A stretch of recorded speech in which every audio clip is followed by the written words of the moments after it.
আজকে সকাল সকাল আমরা সবাই বেরিয়ে গেছি। না ঘুরতে যাচ্ছি না, উদ্দেশ্য হসপিটাল। মুখের র্যাশটা তো কমে গেছে, কিন্তু কানে আবার ইনফেকশন দেখা দিয়েছে। সেটা যদিও বা খুব ইনস্ট্যান্ট নয়, হয়েছে প্রেগনেন্সির টাইম থেকে, তখন আর দেখানো হয়নি ডক্টর সেই অবস্থাতে।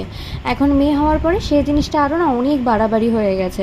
তাই ভাবলাম যে না, দেরি না করে ডক্টর দেখিয়ে নিই, তাই কেপিসিতে গিয়েছিলাম। কথায় আছে না, যখন খারাপ সময় আসে তখন সব দিক থেকে আসে। আমাদেরও ঠিক কিছুটা সেম কেসই হয়েছে এখন। কিন্তু সব সময় তো আর খারাপ থাকে না, খারাপের পরে তো ভালোও আসে। সেই ভালোর অপেক্ষায় রয়েছি। আর অনেকটা যেতে দেরি হয়েছিল বলে একটা সুবিধা হয়েছে, গিয়েছি আর দেখানো হয়ে গেছে। দিদি ভাইয়ের সাথে আমাদের অটোতে পরিচয় হয়েছে। আমার মেয়েকে দেখে আবদার করে বসলো কোলে নেব। আমিও আর না করতে পারিনি। গোটা রাস্তায় মিমির কোলে চড়ে এসেছে। অচেনা মানুষের কোলে উঠেও কিন্তু আমার মেয়ে একটুও কাঁদেনি, ভীষণ সাহসী বলতে হয়।